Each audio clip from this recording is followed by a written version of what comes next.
Segunda parte. Do mundo espírita ou mundo dos espíritos. Capítulo 1. Dos espíritos.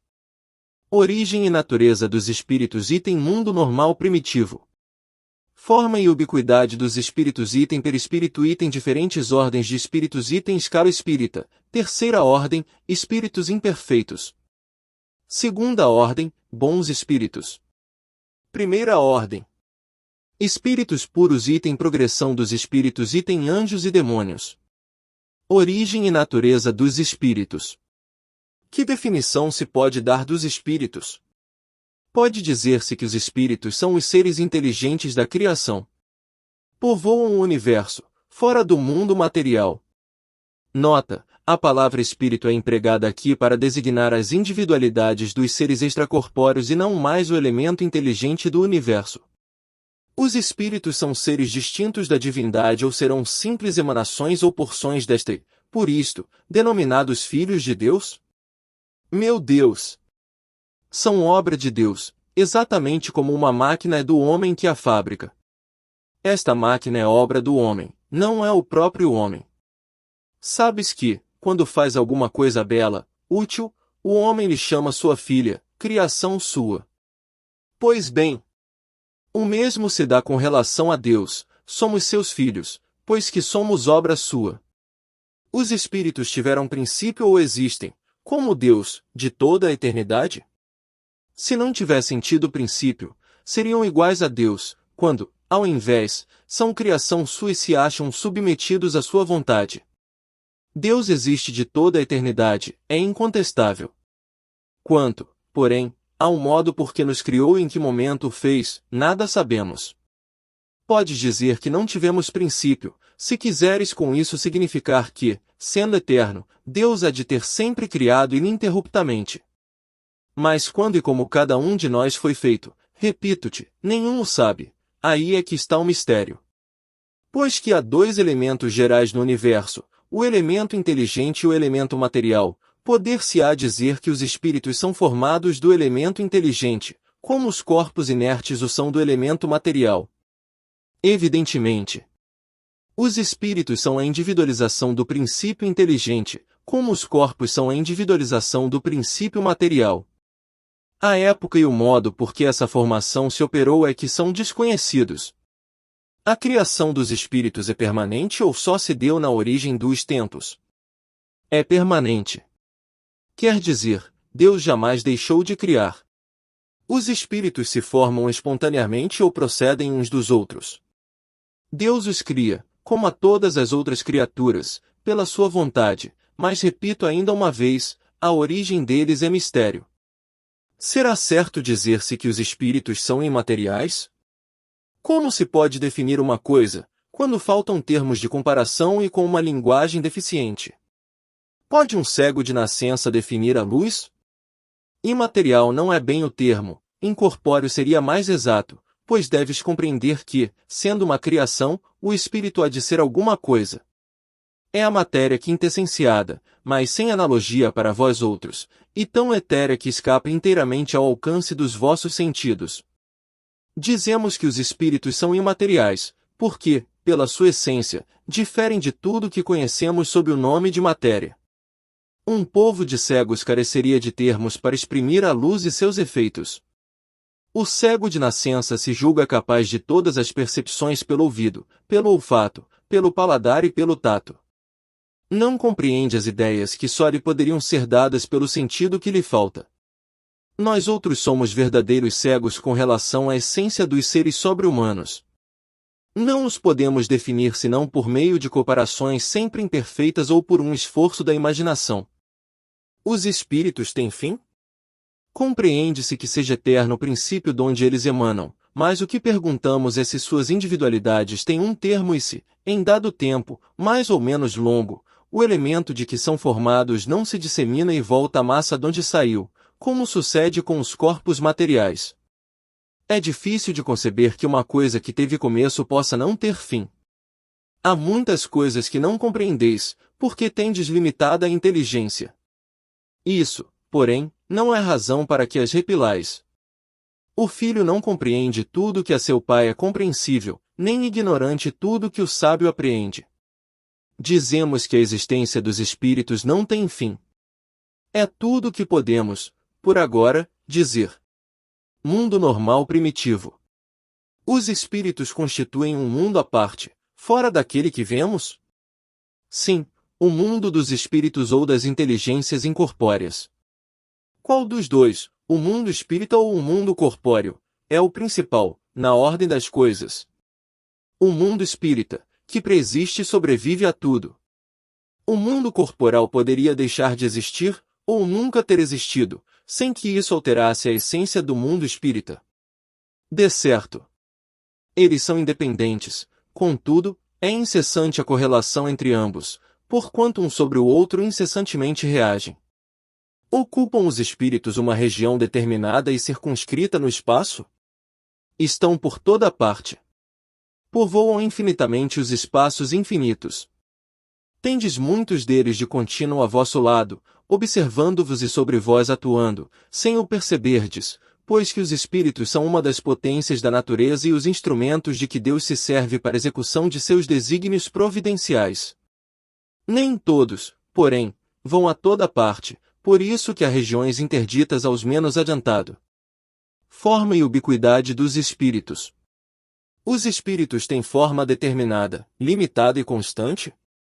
Para vós, não, para nós, sim. O espírito é, se quiserdes, uma chama, um clarão, ou uma centelha etérea. Essa chama ou centelha tem cor.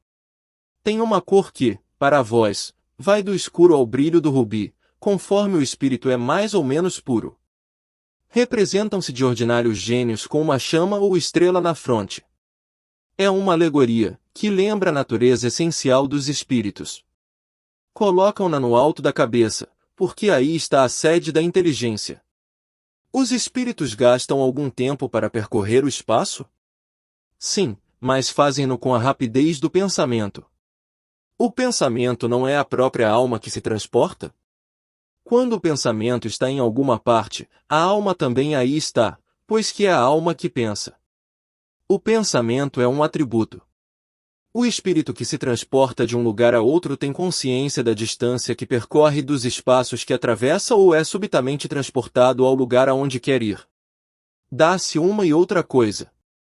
O espírito pode perfeitamente, se o quiser, inteirar-se da distância que percorre, mas também essa distância pode desaparecer completamente, dependendo isso da sua vontade, bem como da sua natureza mais ou menos depurada. A matéria opõe obstáculo aos espíritos. Nenhum, eles passam através de tudo. O ar, a terra, as águas e até mesmo o fogo lhes são igualmente acessíveis. Têm os espíritos o dom da ubiquidade? Por outras palavras, um espírito pode dividir-se, ou existir em muitos pontos ao mesmo tempo. Não pode haver divisão de um mesmo espírito, mas cada um é um centro que irradia para diversos lados. Isso é que faz parecer estar um espírito em muitos lugares ao mesmo tempo. Vês o sol? É um somente. No entanto, irradia em todos os sentidos e leva muito longe os seus raios. Contudo, não se divide. Todos os espíritos irradiam com igual força? Longe disso. Essa força depende do grau de pureza de cada um. Cada espírito é uma unidade indivisível, mas cada um pode lançar seus pensamentos para diversos lados, sem que se fracione para tal efeito. Nesse sentido unicamente é que se deve entender o dom da ubiquidade atribuído aos espíritos. Dá-se com eles o que se dá com uma centelha, que projeta longe a sua claridade e pode ser percebida de todos os pontos do horizonte, ou, ainda, o que se dá com um homem que, sem mudar de lugar e sem se fracionar, transmite ordens, sinais e movimento a diferentes pontos. Perispírito. O espírito, propriamente dito, nenhuma cobertura tem ou, como pretendem alguns, está sempre envolto numa substância qualquer? Envolve uma substância, vaporosa para os teus olhos, mas ainda bastante grosseira para nós, assaz vaporosa, entretanto, para poder elevar-se na atmosfera e transportar-se aonde queira. Envolvendo o germe de um fruto, há o perisperma, do mesmo modo, uma substância que, por comparação, se pode chamar perispírito, serve de envoltório ao espírito propriamente dito. De onde tira o espírito o seu invólucro semimaterial? Do fluido universal de cada globo, razão porque não é idêntico em todos os mundos. Passando de um mundo a outro, o espírito muda de envoltório, como mudais de roupa. Assim, quando os espíritos que habitam mundos superiores vêm ao nosso meio, tomam um perispírito mais grosseiro. É necessário que se revistam da vossa matéria, já o dissemos. O invólucro semimaterial do espírito tem formas determinadas e pode ser perceptível? Tem a forma que o espírito queira. É assim que este vos aparece algumas vezes, quer em sonho, quer no estado de vigília, e que pode tomar forma visível, mesmo palpável. Diferentes ordens de espíritos. São iguais os espíritos, ou há entre eles qualquer hierarquia? São de diferentes ordens, conforme o grau de perfeição que tenham alcançado.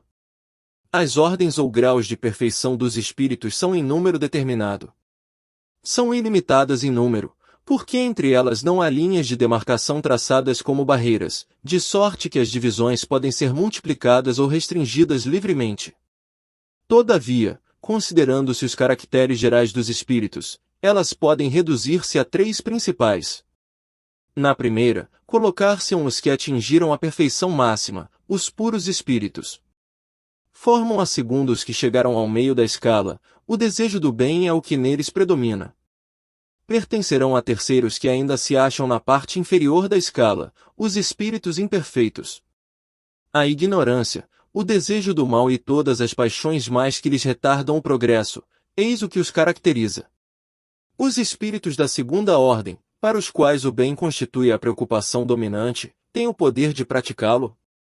Cada um deles dispõe desse poder, de acordo com o grau de perfeição a que chegou. Assim, uns possuem a ciência, outros a sabedoria e a bondade. Todos, porém, ainda têm que sofrer provas. Os da terceira ordem são todos essencialmente maus? Não, uns há que não fazem nem o mal nem o bem, outros, ao contrário, se comprazem no mal e ficam satisfeitos quando se lhes depara ocasião de praticá-lo. Há também os levianos ou estouvados, mais perturbadores do que malignos, que se comprazem antes na malícia do que na malvadez e cujo prazer consiste em mistificar e causar pequenas contrariedades, de que se riem. Escala espírita. Observações preliminares. A classificação dos espíritos se baseia no grau de adiantamento deles, nas qualidades que já adquiriram e nas imperfeições que ainda terão de despojar-se. Esta classificação, aliás, nada tem de absoluta. Apenas no seu conjunto cada categoria apresenta caráter definido. De um grau a outro a transição é insensível e, nos limites extremos, os matizes se apagam, como nos reinos da natureza, como nas cores do arco-íris, ou, também, como nos diferentes períodos da vida do homem. Podem, pois, formar-se maior ou menor número de classes, conforme o ponto de vista de onde se considere a questão. Dá-se aqui o que se dá com todos os sistemas de classificação científica, que podem ser mais ou menos completos, mais ou menos racionais, mais ou menos cômodos para a inteligência. Sejam, porém, quais forem, em nada alteram as bases da ciência. Assim, é natural que inquiridos sobre este ponto, hajam os espíritos divergido quanto ao número das categorias, sem que isto tenha valor algum. Entretanto, não faltou quem se agarrasse a esta contradição aparente, sem refletir que os espíritos nenhuma importância ligam ao que é puramente convencional. Para eles, o pensamento é tudo. Deixam-nos a forma, a escolha dos termos, as classificações, numa palavra, os sistemas. Façamos ainda uma consideração que se não deve jamais perder de vista, há de que entre os espíritos, do mesmo modo que entre os homens, há os muito ignorantes, de maneira que nunca serão demais as cautelas que se tomem contra a tendência a crer que, por serem espíritos, todos devam saber tudo.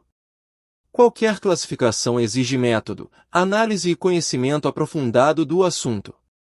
Ora, no mundo dos espíritos, os que possuem limitados conhecimentos são, como neste mundo, os ignorantes, os inaptos a aprender uma síntese, a formular um sistema. Só muito imperfeitamente percebem ou compreendem uma classificação qualquer.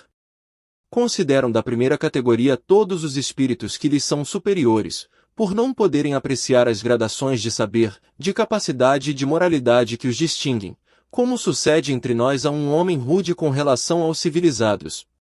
Mesmo os que sejam capazes de tal apreciação podem mostrar-se divergentes, quanto às particularidades, conforme os pontos de vista em que se achem, sobretudo se se trata de uma divisão, que nenhum cunho absoluto apresente. Linneu, Jussieu e Tournefort tiveram cada um o seu método, sem que a botânica houvesse em consequência experimentado modificação alguma. É que nenhum deles inventou as plantas, nem seus caracteres. Apenas observaram as analogias, segundo as quais formaram os grupos ou classes, foi assim que também nós procedemos. Não inventamos os espíritos, nem seus caracteres. Vimos e observamos, julgamo-los pelas suas palavras e atos, depois os classificamos pelas semelhanças, baseando-nos em dados que eles próprios nos forneceram. Os espíritos, em geral, admitem 3 categorias principais, ou 3 grandes divisões. Na última, a que fica na parte inferior da escala, estão os espíritos imperfeitos, caracterizados pela predominância da matéria sobre o espírito e pela propensão para o mal. Os da segunda se caracterizam pela predominância do espírito sobre a matéria e pelo desejo do bem, são os bons espíritos. A primeira, finalmente, compreende os espíritos puros, os que atingiram o grau supremo da perfeição. Esta divisão nos pareceu perfeitamente racional e com caracteres bem positivos. Só nos restava pôr em relevo, mediante subdivisões em número suficiente, os principais matizes do conjunto, foi o que fizemos, com o concurso dos espíritos, cujas benévolas instruções jamais nos faltaram. Com o auxílio desse quadro, fácil será determinar-se a ordem, assim como o grau de superioridade ou de inferioridade dos que possam entrar em relações conosco e, por conseguinte, o grau de confiança ou de estima que mereçam. É, de certo modo, a chave da ciência espírita, porquanto só ele pode explicar as anomalias que as comunicações apresentam, esclarecendo-nos acerca das desigualdades intelectuais e morais dos espíritos. Faremos, todavia, notar que estes não ficam pertencendo, exclusivamente, a tal ou tal classe. Sendo sempre gradual o progresso deles e muitas vezes mais acentuado num sentido do que em outro, pode acontecer que muitos reúnam em si os caracteres de várias categorias, o que seus atos e linguagem tornam possível apreciar-se.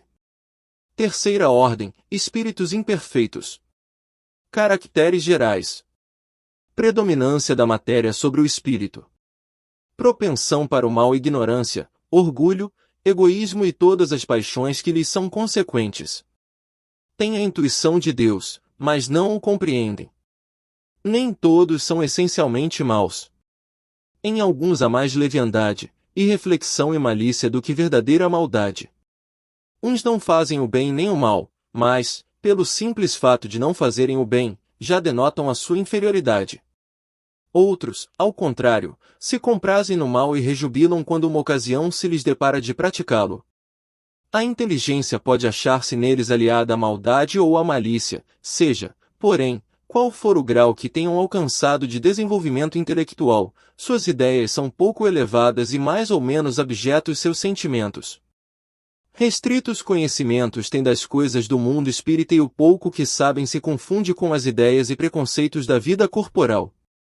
Não nos podem dar mais do que noções errôneas e incompletas, entretanto, nas suas comunicações, mesmo imperfeitas, o observador atento encontra a confirmação das grandes verdades ensinadas pelos espíritos superiores. Na linguagem de que usam se lhes revela o caráter. Todo espírito que, em suas comunicações, trai um mau pensamento, pode ser classificado na terceira ordem. Conseguintemente, todo mau pensamento que nos é sugerido vem de um espírito desta ordem. Eles veem a felicidade dos bons e esse espetáculo lhes constitui incessante tormento, porque os faz experimentar todas as angústias que a inveja e o ciúme podem causar. Conservam a lembrança e a percepção dos sofrimentos da vida corpórea e essa impressão é muitas vezes mais penosa do que a realidade. Sofrem, pois, verdadeiramente, pelos males de que padeceram em vida e pelos que ocasionam aos outros. E, como sofrem por longo tempo, julgam que sofrerão para sempre. Deus, para puni-los, quer que assim julguem. Podem compor 5 classes principais. 10ª classe. Espíritos impuros. São inclinados ao mal, de que fazem objeto de suas preocupações. Como espíritos, dão conselhos pérfidos, sopram a discórdia e a desconfiança e se mascaram de todas as maneiras para melhor enganar. Ligam-se aos homens de caráter bastante fraco para cederem às suas sugestões, a fim de induzi-los à perdição, satisfeitos com conseguirem retardar-lhes o adiantamento, fazendo-os sucumbir nas provas por que passam. Nas manifestações, os espíritos se dão a conhecer pela linguagem. A trivialidade e a grosseria das expressões, neles, como nos homens, é sempre indício de inferioridade moral, mas também intelectual. Suas comunicações exprimem a baixeza de seus pendores, e se tentam iludir, falando com sensatez, não conseguem sustentar por muito tempo o papel e acabam sempre por se traírem. Alguns povos os arvoraram em divindades maléficas, outros os designam pelos nomes de demônios, maus gênios, espíritos do mal. Quando encarnados, os seres vivos que eles constituem se mostram propensos a todos os vícios geradores das paixões vis e degradantes, a sensualidade, a crueldade, a felonia, a hipocrisia, a cupidez, a avareza sórdida.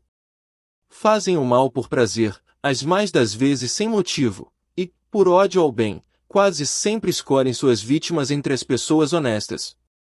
São flagelos para a humanidade, pouco importando a categoria social a que pertençam, e o verniz da civilização não os forra ao opróbrio e à ignomínia. 9ª classe. Espíritos levianos. São ignorantes, maliciosos, irrefletidos e zombeteiros. Metem-se em tudo, a tudo respondem, sem se incomodarem com a verdade. Gostam de causar pequenos desgostos e ligeiras alegrias, de intrigar, de induzir maldosamente em erro, por meio de mistificações e despertezas. A esta classe pertencem os espíritos vulgarmente tratados de duendes, trasgos, gnomos, diabretes. Acham-se sob a dependência dos espíritos superiores, que muitas vezes os empregam, como fazemos com os nossos servidores. Em suas comunicações com os homens, a linguagem de que se servem é, a miúde, espirituosa e faceta, mas quase sempre sem profundeza de ideias. Aproveitam-se das esquisitices e dos ridículos humanos e os apreciam, mordazes e satíricos. Se tomam nomes supostos, é mais por malícia do que por maldade. 8ª classe. Espíritos pseudo-sábios. Dispõem de conhecimentos bastante amplos, porém, creem saber mais do que realmente sabem. Tendo realizado alguns progressos sob diversos pontos de vista, a linguagem deles aparenta um cunho de seriedade, de natureza a iludir com respeito às suas capacidades e luzes. Mas, em geral, isso não passa de reflexo dos preconceitos e ideias sistemáticas que nutriam na vida terrena. É uma mistura de algumas verdades com os erros mais absurdos, nos quais penetram a presunção, o orgulho, o ciúme e a obstinação, de que ainda não puderam despir-se.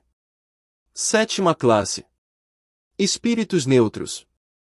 Nem bastante bons para fazerem o bem, nem bastante maus para fazerem o mal pendem tanto para um como para o outro e não ultrapassam a condição comum da humanidade, quer no que concerne ao moral, quer no que toca à inteligência. Apegam-se às coisas deste mundo, de cujas grosseiras alegrias sentem saudades. 6ª classe. Espíritos batedores e perturbadores. Estes espíritos, propriamente falando, não formam uma classe distinta pelas suas qualidades pessoais. Podem caber em todas as classes da terceira ordem, manifestam geralmente sua presença por efeitos sensíveis e físicos, como pancadas, movimento e deslocamento anormal de corpos sólidos, agitação do ar etc. Afiguram-se, mais do que outros, presos à matéria. Parecem ser os agentes principais das vicissitudes dos elementos do globo, quer atuem sobre o ar, a água, o fogo, os corpos duros, quer nas entranhas da terra. Reconhecesse que esses fenômenos não derivam de uma causa fortuita ou física, quando denotam caráter intencional e inteligente. Todos os espíritos podem produzir tais fenômenos, mas os de ordem elevada os deixam, de ordinário, como atribuições dos subalternos, mais aptos para as coisas materiais do que para as coisas da inteligência. Quando julgam úteis as manifestações desse gênero, lançam mão destes últimos como seus auxiliares. Segunda ordem, bons espíritos. Caracteres gerais. Predominância do espírito sobre a matéria, desejo do bem. Suas qualidades e poderes para o bem estão em relação com o grau de adiantamento que hajam alcançado. Uns têm a ciência, outros a sabedoria e a bondade. Os mais adiantados reúnem o saber às qualidades morais. Não estando ainda completamente desmaterializados, conservam mais ou menos, conforme a categoria que ocupem, os traços da existência corporal, assim na forma da linguagem, como nos hábitos, entre os quais se descobrem mesmo algumas de suas manias. De outro modo, seriam espíritos perfeitos. Compreendem Deus e o infinito e já gozam da felicidade dos bons. São felizes pelo bem que fazem e pelo mal que impedem. O amor que os une lhes é fonte de inefável ventura, que não tem a perturbá-la nem a inveja, nem os remorsos, nem nenhuma das mais paixões que constituem o tormento dos espíritos imperfeitos. Todos, entretanto, ainda têm que passar por provas, até que atinjam a perfeição. Como os espíritos, suscitam bons pensamentos, desviam os homens da senda do mal, protegem na vida os que se lhes mostram dignos de proteção e neutralizam a influência dos espíritos imperfeitos sobre aqueles a quem não lhes é grato sofrê-la. Quando encarnados, são bondosos e benevolentes com os seus semelhantes. Não os movem o orgulho, nem o egoísmo, ou a ambição. Não experimentam ódio, rancor, inveja ou ciúme e fazem o bem pelo bem. A esta ordem pertencem os espíritos designados, nas crenças vulgares, pelos nomes de bons gênios, gênios protetores e espíritos do bem. Em épocas de superstições e de ignorância, eles têm sido elevados à categoria de divindades benfazejas. Podem ser divididos em 4 grupos principais. Quinta classe. Espíritos benévolos. A bondade é neles a qualidade dominante. Apraz-lhes prestar serviço aos homens e protegê-los. Limitados, porém, são os seus conhecimentos. Hão progredido mais no sentido moral do que no sentido intelectual. Quarta classe. Espíritos sábios. Distinguem-se especialmente pela amplitude de seus conhecimentos. Preocupam-se menos com as questões morais, do que com as de natureza científica, para as quais têm maior aptidão.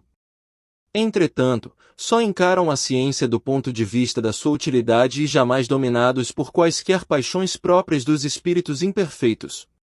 Terceira classe. Espíritos de sabedoria. As qualidades morais da ordem mais elevada são o que os caracteriza.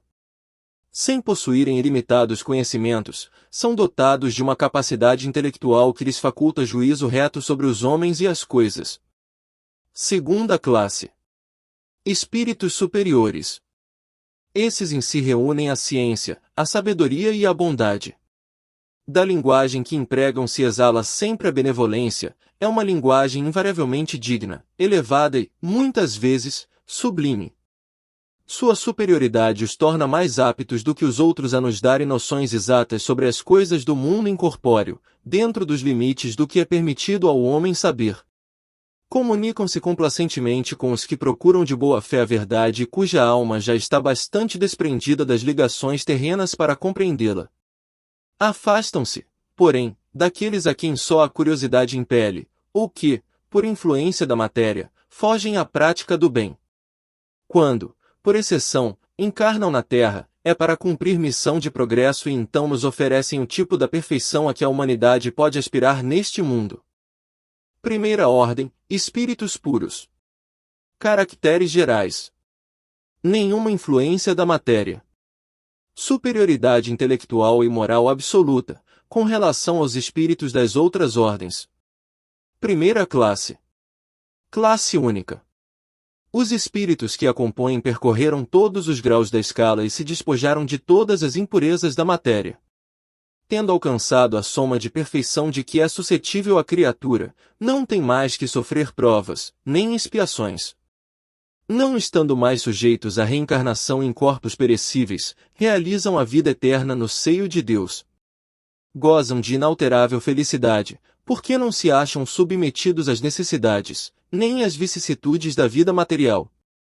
Essa felicidade, porém, não é a de uma ociosidade monótona, a transcorrer em perpétua contemplação. Eles são os mensageiros e os ministros de Deus, cujas ordens executam para a manutenção da harmonia universal. Comandam a todos os espíritos que lhes são inferiores, auxiliam-nos na obra de seu aperfeiçoamento e lhes designam as suas missões. Assistir os homens nas suas aflições, concitá-los ao bem ou à expiação das faltas que os conservam distanciados da suprema felicidade, constitui para eles ocupação gratíssima. São designados às vezes pelos nomes de anjos, arcanjos ou serafins. Podem os homens pôr-se em comunicação com eles, mas extremamente presunçoso seria aquele que pretendesse tê-los constantemente às suas ordens. Progressão dos espíritos. Os espíritos são bons ou maus por natureza, ou são eles mesmos que se melhoram? São os próprios espíritos que se melhoram e, melhorando-se, passam de uma ordem inferior para outra mais elevada. Dos espíritos, uns terão sido criados bons e outros maus? Deus criou todos os espíritos simples e ignorantes, isto é, sem saber. A cada um deu determinada missão, com o fim de esclarecê-los e de os fazer chegar progressivamente à perfeição, pelo conhecimento da verdade, para aproximá-los de si. Nesta perfeição é que eles encontram a pura e eterna felicidade. Passando pelas provas que Deus lhes impõe é que os espíritos adquirem aquele conhecimento. Uns aceitam submissos essas provas e chegam mais depressa à meta que lhes foi destinada. Outros só a suportam lamentando e, pela falta em que desse modo incorrem, permanecem afastados da perfeição e da prometida felicidade. Segundo o que acabais de dizer, os espíritos, em sua origem, seriam como as crianças, ignorantes e inexperientes, só adquirindo pouco a pouco os conhecimentos de que carecem com o percorrerem as diferentes fases da vida? Sim, a comparação é boa. A criança rebelde se conserva ignorante e imperfeita. Seu aproveitamento depende da sua maior ou menor docilidade. Mas a vida do homem tem termo, ao passo que a dos espíritos se prolonga ao infinito. Haverá espíritos que se conservem eternamente nas ordens inferiores? Não, todos se tornarão perfeitos. Mudam de ordem, mas demoradamente, porquanto, como já doutra vez dissemos, um pai justo e misericordioso não pode banir seus filhos para sempre. Pretenderias que Deus, tão grande, tão bom, tão justo, fosse pior do que vós mesmos? Depende dos espíritos o progredirem mais ou menos rapidamente para a perfeição. Certamente.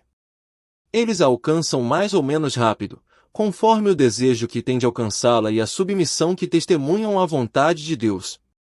Uma criança dócil não se instrui mais depressa do que outra recalcitrante. Podem os espíritos degenerar? Não, à medida que avançam, compreendem o que os distanciava da perfeição. Concluindo uma prova, o espírito fica com a ciência que daí lhe veio e não a esquece. Pode permanecer estacionário, mas não retrograda. Não podia Deus isentar os espíritos das provas que lhes cumpre sofrer para chegarem à primeira ordem? Se Deus os houvesse criado perfeitos, nenhum mérito teriam para gozar dos benefícios dessa perfeição. Onde estaria o merecimento sem a luta? Demais, a desigualdade entre eles existente é necessária às suas personalidades. Acresce ainda que as missões que desempenham nos diferentes graus da escala estão nos desígnios da providência, para a harmonia do universo. Pois que, na vida social, todos os homens podem chegar às mais altas funções, seria o caso de perguntar-se por que o soberano de um país não faz de cada um de seus soldados um general, por que todos os empregados subalternos não são funcionários superiores, por que todos os colegiais não são mestres. Ora, entre a vida social e a espiritual há esta diferença, enquanto a primeira é limitada e nem sempre permite que o homem suba todos os seus degraus, a segunda é indefinida e a todos oferece a possibilidade de se elevarem ao grau supremo. Todos os espíritos passam pela fieira do mal para chegar ao bem?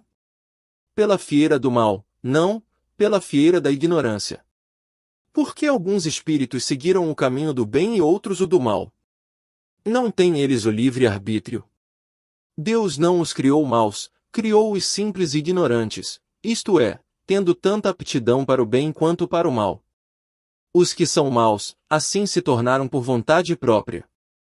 Como podem os espíritos, em sua origem, quando ainda não têm consciência de si mesmos, gozar da liberdade de escolha entre o bem e o mal?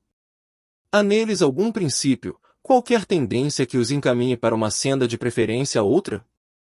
O livre-arbítrio se desenvolve à medida que o espírito adquire a consciência de si mesmo. Já não haveria liberdade, desde que a escolha fosse determinada por uma causa independente da vontade do espírito. A causa não está nele, está fora dele, nas influências a que cede em virtude da sua livre vontade. É o que se contém na grande figura emblemática da queda do homem e do pecado original: uns cederam à tentação, outros resistiram. De onde vêm as influências que sobre ele se exercem? Dos espíritos imperfeitos, que procuram apoderar-se dele, dominá-lo, e que rejubilam com fazê-lo sucumbir. Foi isso que se intentou simbolizar na figura de Satanás. Tal influência só se exerce sobre o espírito em sua origem?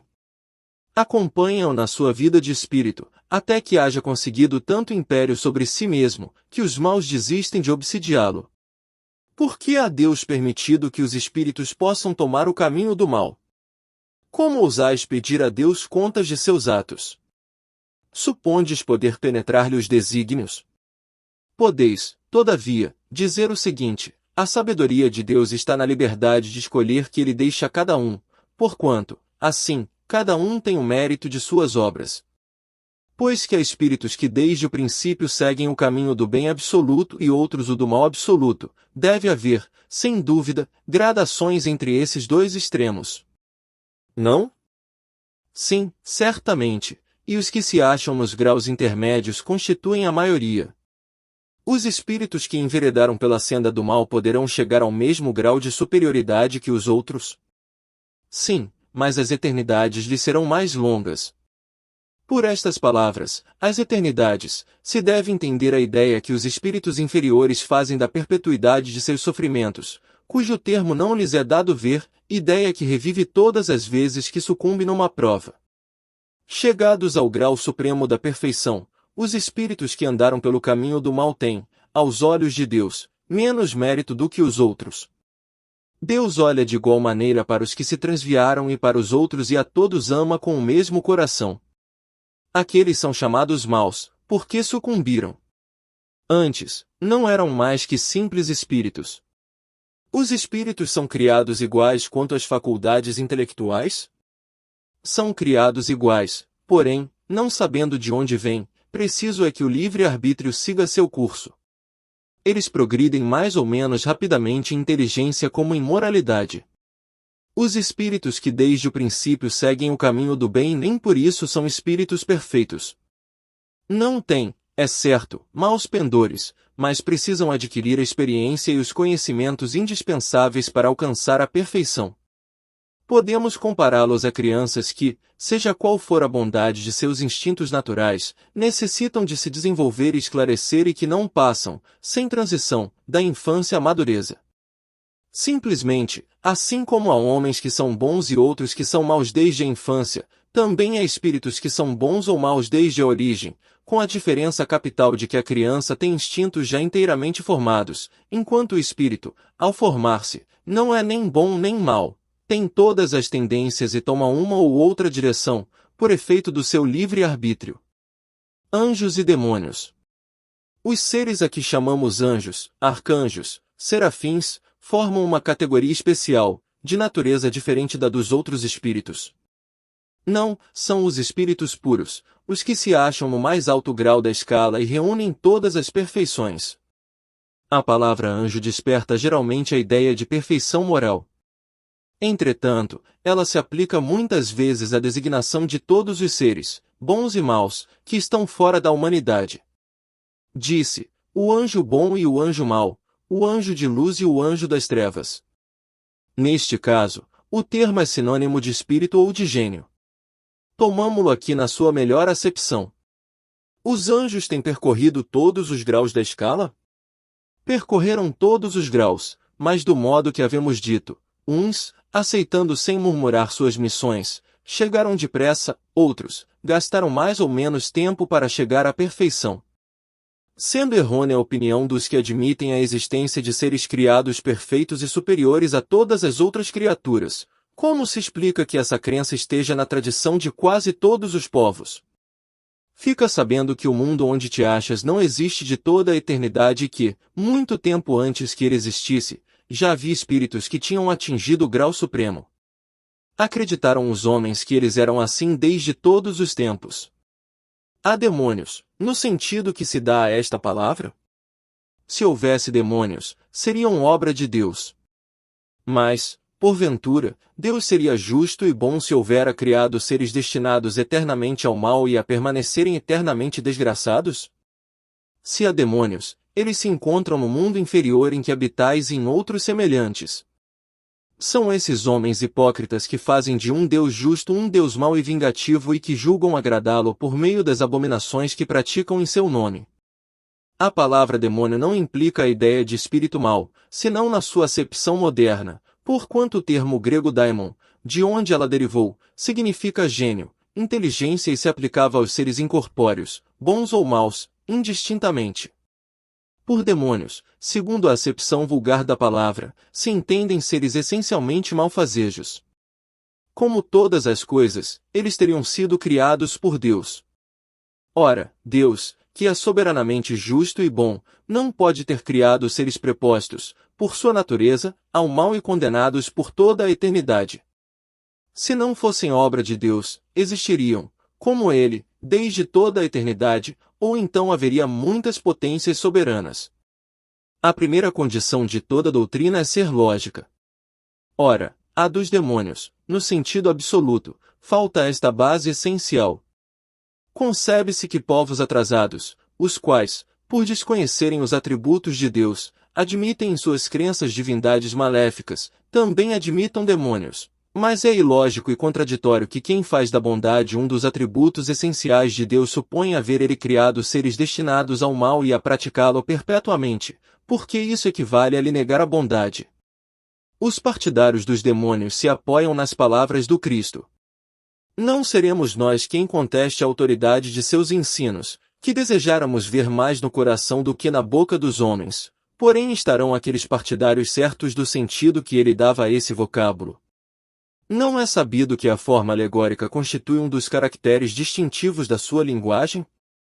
Dever-se-á tomar ao pé da letra tudo que o Evangelho contém? Não precisamos de outra prova além da que nos fornece esta passagem. Logo após esses dias de aflição, o sol escurecerá e a lua não mais dará sua luz, as estrelas cairão do céu e as potências do céu se abalarão. Em verdade vos digo que esta geração não passará, sem que todas estas coisas se tenham cumprido. Não temos visto a ciência contraditar a forma do texto bíblico, no tocante à criação e ao movimento da terra? Não se dará o mesmo com algumas figuras de que se serviu Cristo, que tinha de falar de acordo com os tempos e os lugares. Não é possível que ele haja dito conscientemente uma falsidade. Assim, pois, se nas suas palavras há coisas que parecem chocar a razão, é que não as compreendemos bem, ou as interpretamos mal. Os homens fizeram com os demônios o que fizeram com os anjos. Como acreditaram na existência de seres perfeitos desde toda a eternidade, tomaram os espíritos inferiores por seres perpetuamente maus. Por demônios se devem entender os espíritos impuros, que muitas vezes não valem mais do que as entidades designadas por esse nome, mas com a diferença de ser transitório o estado deles. São espíritos imperfeitos, que se rebelam contra as provas que lhes tocam e que, por isso, as sofrem mais longamente, porém, que, a seu turno, chegarão a sair daquele estado, quando quiserem. Poder-se-ia, pois, aceitar o termo demônio com esta restrição. Como o entendem atualmente, dando-se-lhe um sentido exclusivo, ele induziria em erro, com o fazer crer na existência de seres especiais criados para o mal. Satanás é evidentemente a personificação do mal sob forma alegórica, visto não se poder admitir que exista um ser mau a lutar, como de potência a potência, com a divindade cuja única preocupação consistisse em lhe contrariar os desígnios. Como precisa de figuras e imagens que lhe impressionem a imaginação, o homem pintou os seres incorpóreos sob uma forma material, com atributos que lembram as qualidades ou os defeitos humanos. É assim que os antigos, querendo personificar o tempo, o pintaram com a figura de um velho munido de uma foice e uma ampulheta. Representá-lo pela figura de um mancebo fora contrassenso. O mesmo se verifica com as alegorias da fortuna, da verdade, etc. Os modernos representaram os anjos, os puros espíritos, por uma figura radiosa, de asas brancas, emblema da pureza, e Satanás com chifres, garras e os atributos da animalidade, emblema das paixões vis. O vulgo, que toma as coisas ao pé da letra, viu nesses emblemas individualidades reais, como vira outrora Saturno na alegoria do tempo. Capítulo 2. Da encarnação dos espíritos. Objetivo da encarnação: item alma, item materialismo. Objetivo da encarnação. Qual o objetivo da encarnação dos espíritos? Deus lhes impõe a encarnação com o fim de fazê-los chegar à perfeição. Para uns, é expiação, para outros, missão. Mas, para alcançarem essa perfeição, têm que sofrer todas as vicissitudes da existência corporal, nisso é que está a expiação. Visa ainda outro fim a encarnação, o de pôr o espírito em condições de suportar a parte que lhe toca na obra da criação. Para executá-la é que, em cada mundo, toma o espírito um instrumento, de harmonia com a matéria essencial desse mundo, a fim de aí cumprir, daquele ponto de vista, as ordens de Deus. É assim que, concorrendo para a obra geral, ele próprio se adianta. A ação dos seres corpóreos é necessária à marcha do universo. Deus, porém, na sua sabedoria, quis que nessa mesma ação eles encontrassem um meio de progredir e de se aproximar dele. Deste modo, por uma admirável lei da providência, tudo se encadeia, tudo é solidário na natureza. Tem necessidade de encarnação os espíritos que, desde o princípio, seguiram o caminho do bem? Todos são criados simples e ignorantes e se instruem nas lutas e tribulações da vida corporal. Deus, que é justo, não podia fazer felizes a uns, sem fadigas e trabalhos, consequentemente sem mérito. Mas, então, de que serve aos espíritos terem seguido o caminho do bem, se isso não os isenta dos sofrimentos da vida corporal? Chegam mais depressa ao fim. Demais, as aflições da vida são muitas vezes a consequência da imperfeição do espírito. Quanto menos imperfeições, menos tormentos. Aquele que não é invejoso, nem ciumento, nem avaro, nem ambicioso, não sofrerá as torturas que se originam desses defeitos. A alma. Que é a alma? Um espírito encarnado. Que era a alma antes de se unir ao corpo? Espírito. As almas e os espíritos são, portanto, idênticos, a mesma coisa? Sim, as almas não são senão os espíritos. Antes de se unir ao corpo, a alma é um dos seres inteligentes que povoam o mundo invisível, os quais temporariamente revestem um invólucro carnal para se purificarem e esclarecerem. Há no homem alguma outra coisa além da alma e do corpo? Há laço que liga a alma ao corpo. De que natureza é esse laço? Semimaterial, isto é, de natureza intermédia entre o espírito e o corpo. É preciso que seja assim para que os dois possam comunicar-se um com o outro. Por meio desse laço é que o espírito atua sobre a matéria e reciprocamente. O homem é, portanto, formado de três partes essenciais. Primeiro, o corpo ou ser material, análogo ao dos animais e animado pelo mesmo princípio vital. Segundo, a alma, espírito encarnado que tem no corpo a sua habitação. Terceiro, o princípio intermediário, ou perispírito, substância semimaterial que serve de primeiro envoltório ao espírito e liga a alma ao corpo. Tal, num fruto, o germe, o perisperma e a casca. A alma independe do princípio vital? O corpo não é mais do que envoltório, repetimos-lo constantemente. Pode o corpo existir sem a alma? Pode, entretanto, desde que cessa a vida do corpo, a alma o abandona. Antes do nascimento, ainda não há união definitiva entre a alma e o corpo, enquanto, depois de essa união se haver estabelecido, a morte do corpo rompe os laços que o prendem à alma e esta o abandona. A vida orgânica pode animar um corpo sem alma, mas a alma não pode habitar um corpo privado de vida orgânica. Que seria o nosso corpo, se não tivesse alma? Simples massa de carne sem inteligência, tudo o que quiserdes, exceto um homem. Um espírito pode encarnar a um tempo em dois corpos diferentes? Não, o espírito é indivisível e não pode animar simultaneamente dois seres distintos. Ver, em O Livro dos Médiuns, capítulo 7, da bicorporeidade e da transfiguração. Que se deve pensar da opinião dos que consideram a alma o princípio da vida material? É uma questão de palavras, com que nada temos. Começai por vos entenderdes mutuamente. Alguns espíritos, e antes deles, alguns filósofos definiram a alma como uma centelha anímica emanada do grande todo. Por que essa contradição? Não há contradição. Tudo depende das acepções das palavras. Por que não tendes uma palavra para cada coisa? O vocábulo alma se emprega para exprimir coisas muito diferentes. Uns chamam alma ao princípio da vida e, nesta acepção, se pode com acerto dizer, figuradamente, que a alma é uma centelha anímica emanada do grande todo. Estas últimas palavras indicam a fonte universal do princípio vital de que cada ser absorve uma porção e que, após a morte, volta à massa de onde saiu. Essa ideia de nenhum modo exclui a de um ser moral, distinto, independente da matéria e que conserva sua individualidade.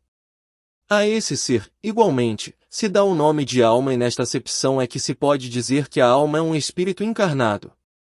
Dando da alma definições diversas, os espíritos falaram de acordo com o modo por que aplicavam a palavra e com as ideias terrenas de que ainda estavam mais ou menos imbuídos.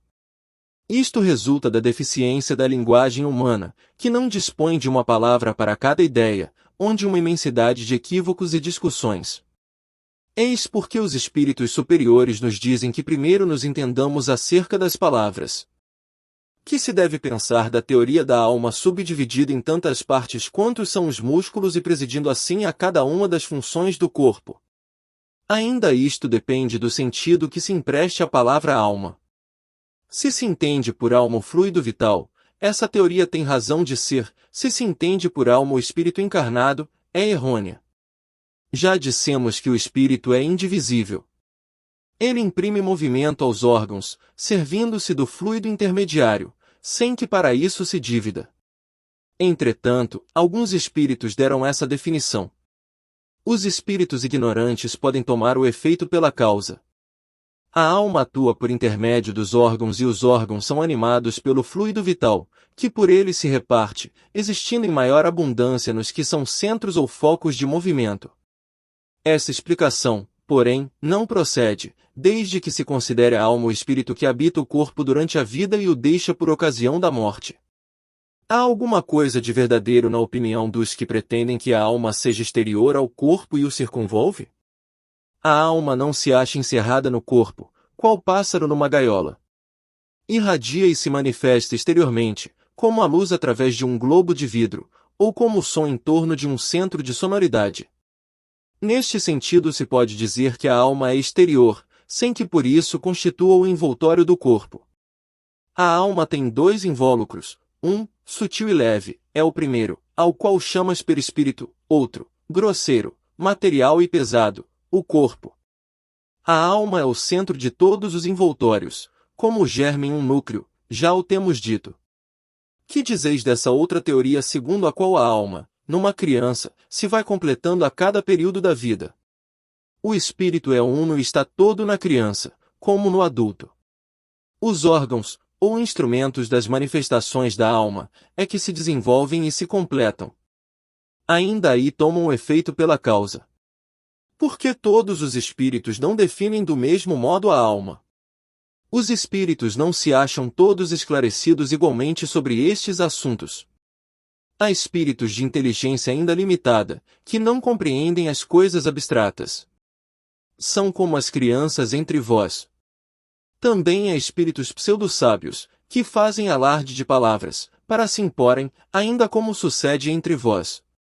Depois, os próprios espíritos esclarecidos podem exprimir-se em termos diferentes, cujo valor, entretanto, é, substancialmente, o mesmo, sobretudo quando se trata de coisas que a vossa linguagem se mostra impotente para traduzir com clareza. Recorrem então a figuras, a comparações, que tomais como realidade. Que se deve entender por alma do mundo? O princípio universal da vida e da inteligência, do qual nascem as individualidades. Os que se servem dessa expressão, porém, não se compreendem, as mais das vezes, uns aos outros. O termo alma é tão elástico que cada um o interpreta ao sabor de suas fantasias. Também à terra hão atribuído uma alma. Por alma da terra se deve entender o conjunto dos espíritos abnegados, que dirigem para o bem as vossas ações, quando os escutais, e que, de certo modo, são os lugares tenentes de Deus com relação ao vosso planeta. Como se explica que tantos filósofos antigos e modernos, durante tão longo tempo, hajam discutido sobre a ciência psicológica e não tenham chegado ao conhecimento da verdade? Esses homens eram os precursores da eterna doutrina espírita, prepararam os caminhos.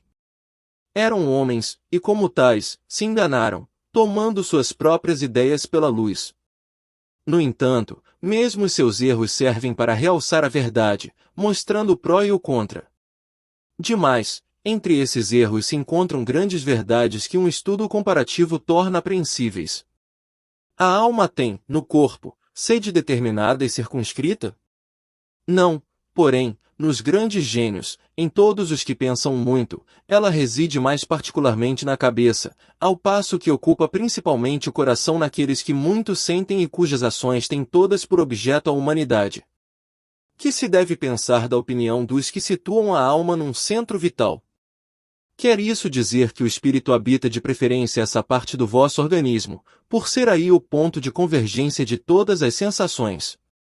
Os que a situam no que consideram o centro da vitalidade, esses a confundem com o fluido ou princípio vital. Pode, todavia, dizer-se que a sede da alma se encontra especialmente nos órgãos que servem para as manifestações intelectuais e morais. Materialismo. Porque os anatomistas, os fisiologistas, em geral, os que aprofundam a ciência da natureza, são, com tanta frequência, levados ao materialismo? O fisiologista refere tudo ao que vê. Orgulho dos homens, que julgam saber tudo e não admitem haja coisa alguma que lhes esteja acima do entendimento. A própria ciência que cultivam os enche de presunção. Pensam que a natureza nada lhes pode conservar oculto. Não é de lastimar que o materialismo seja uma consequência de estudos que deveriam, contrariamente, mostrar ao homem a superioridade da inteligência que governa o mundo? Deve-se daí concluir que são perigosos? Não é exato que o materialismo seja uma consequência desses estudos. O homem é que deles tira uma consequência falsa, pela razão de lhe ser dado abusar de tudo, mesmo das melhores coisas.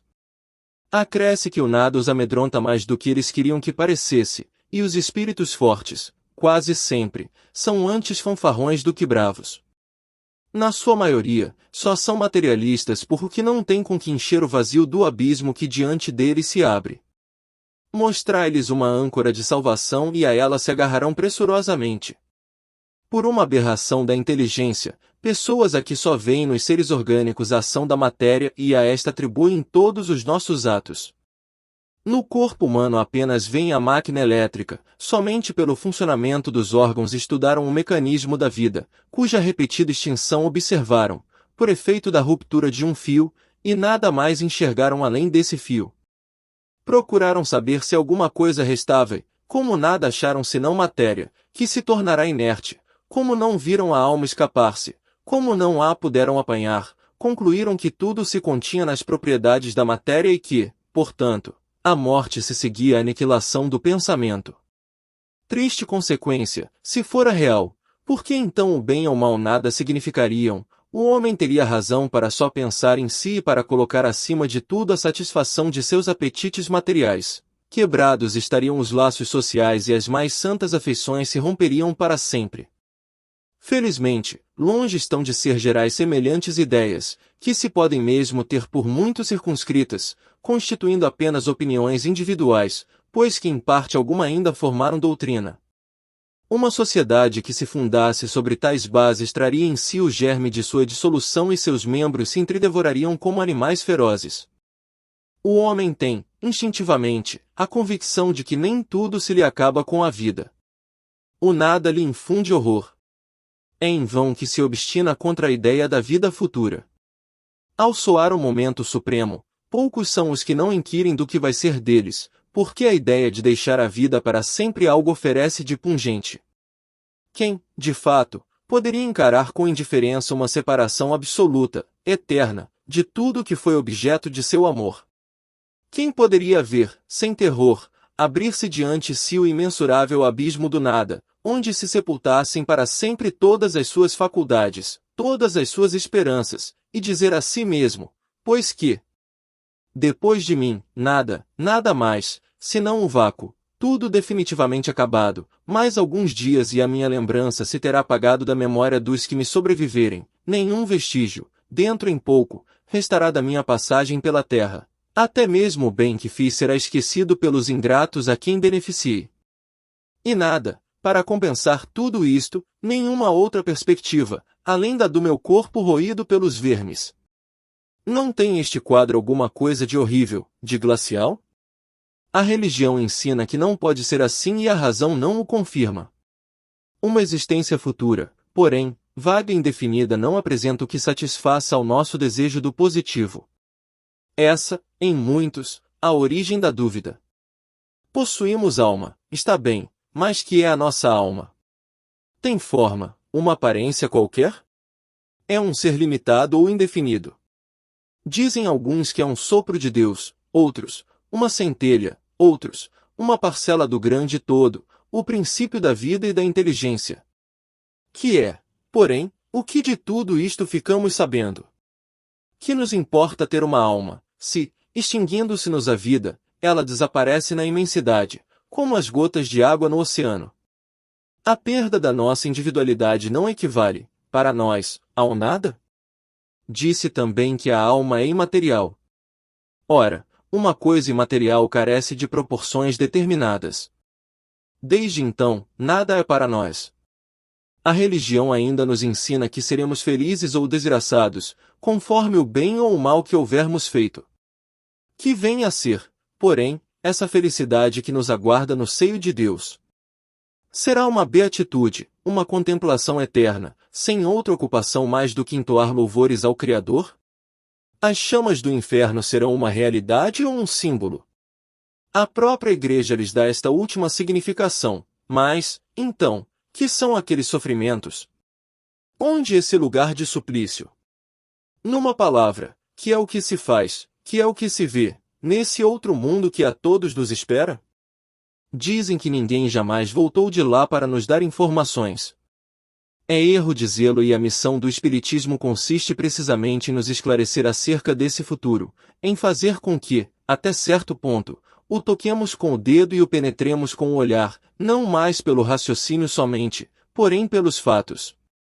Graças às comunicações espíritas, não se trata mais de uma simples presunção, de uma probabilidade sobre a qual cada um conjeture à vontade, que os poetas embelezem com suas ficções, ou cumulem de enganadoras imagens alegóricas.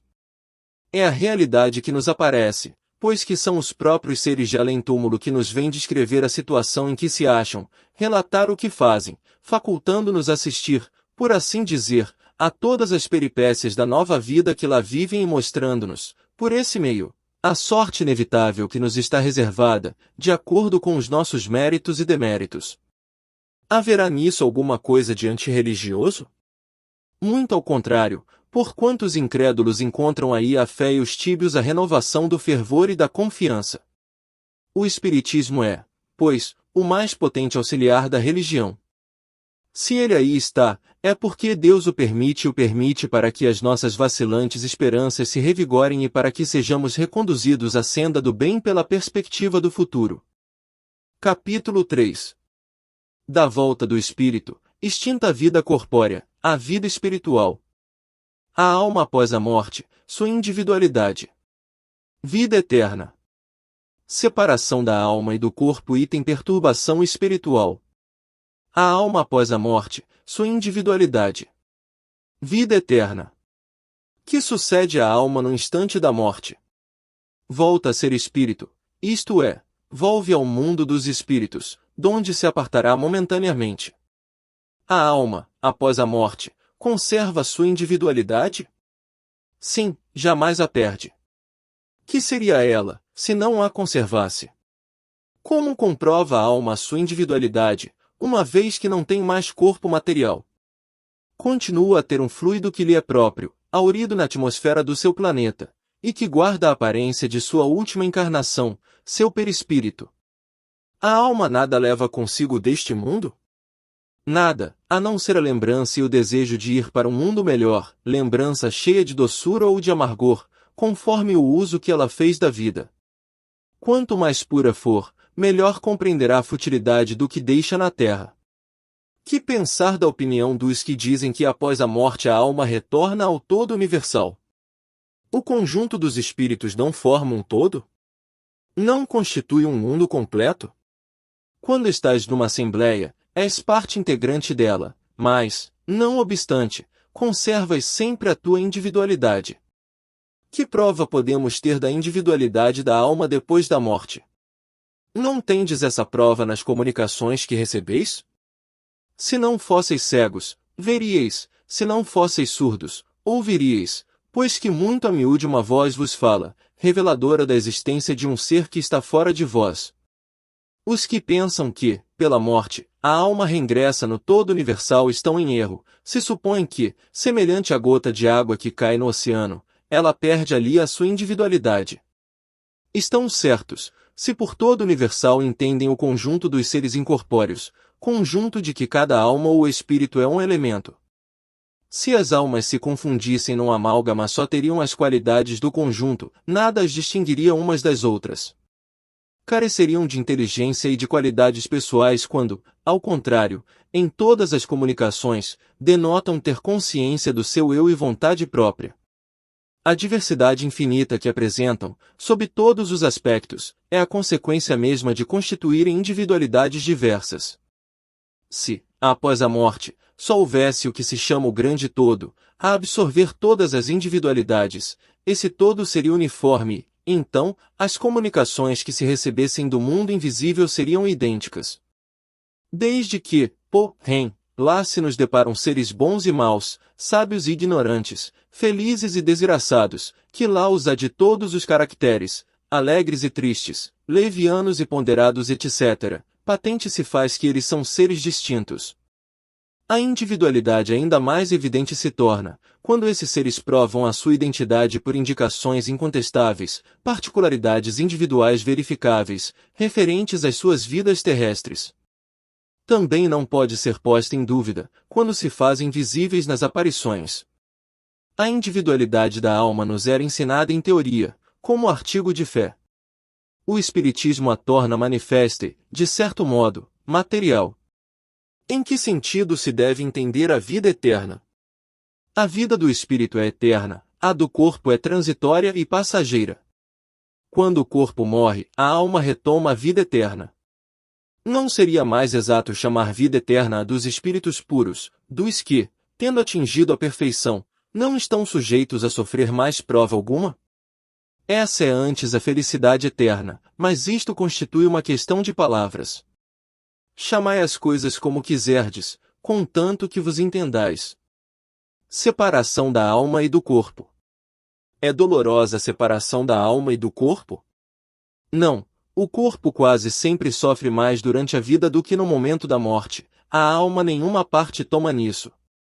Os sofrimentos que algumas vezes se experimentam no instante da morte são um gozo para o espírito, que vê chegar o termo do seu exílio. Na morte natural, a que sobrevém pelo esgotamento dos órgãos, em consequência da idade, o homem deixa a vida sem o perceber, é uma lâmpada que se apaga por falta de óleo. Como se opera a separação da alma e do corpo?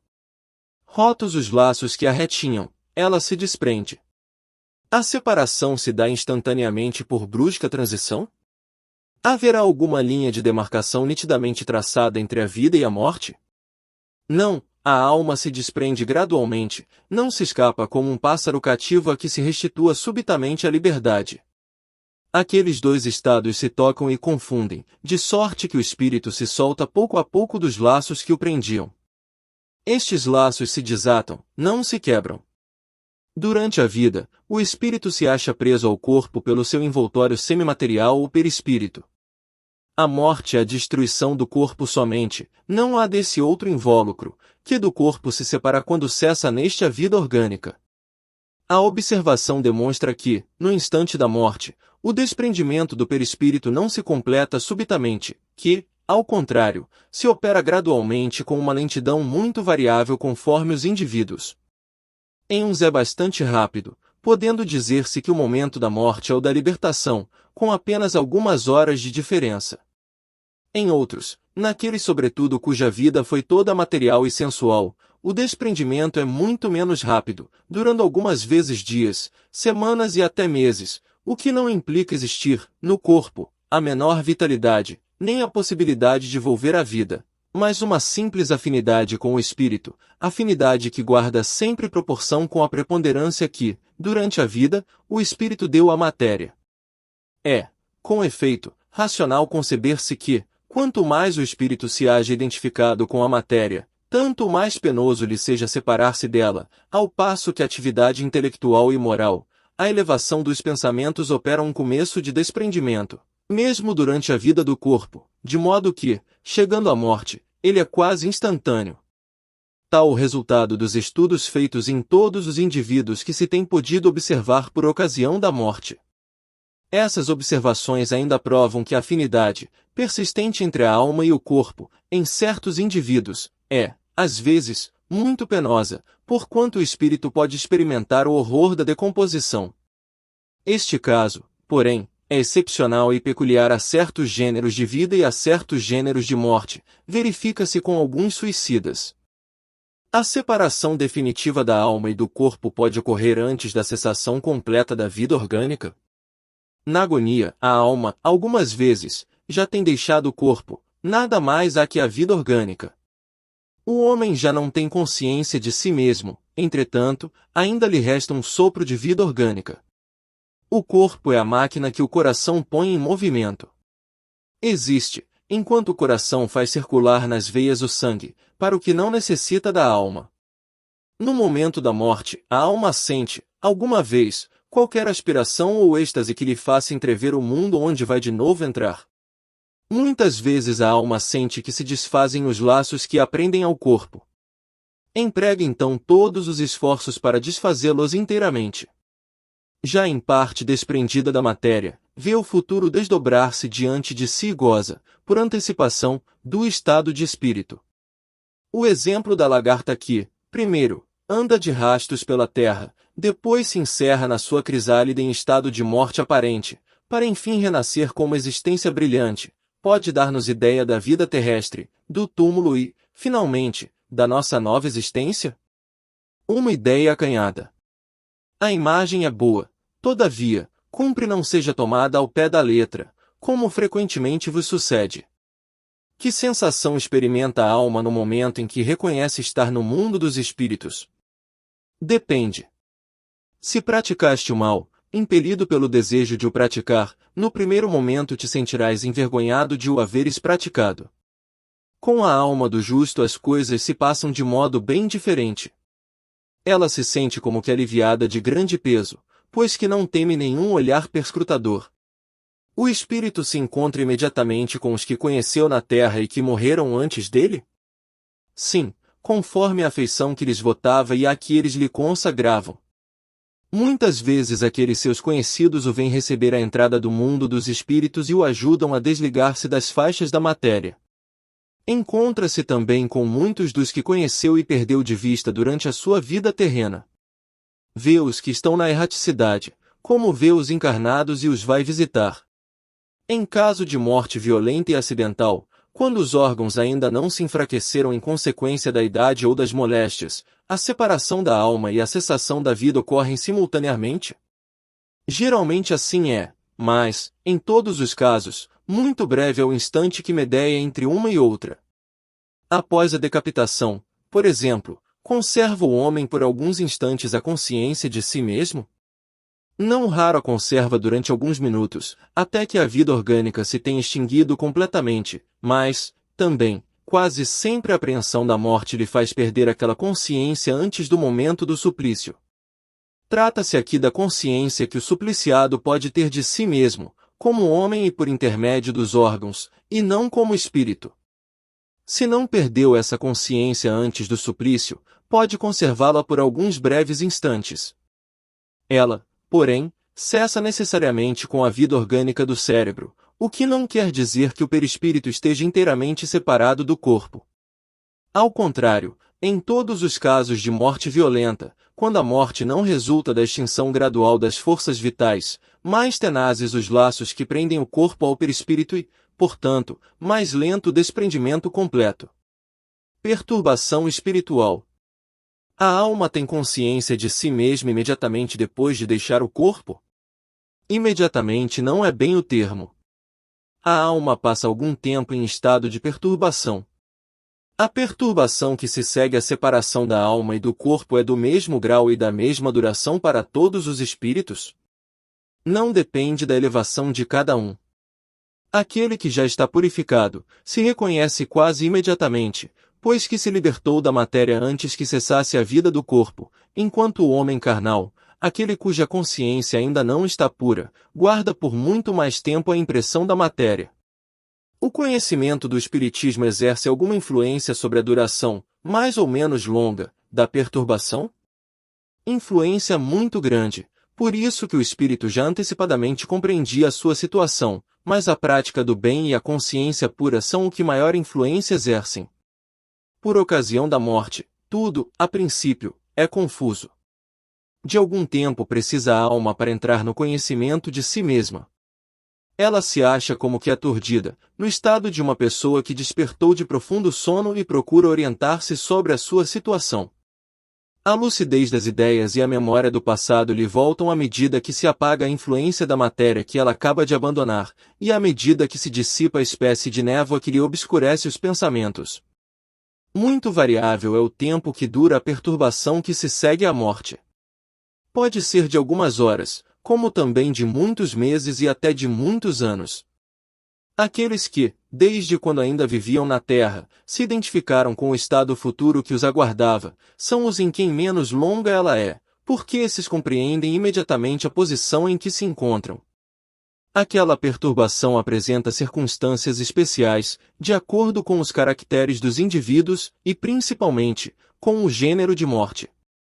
Nos casos de morte violenta, por suicídio, suplício, acidente, apoplexia, ferimentos etc., o espírito fica surpreendido, espantado e não acredita estar morto.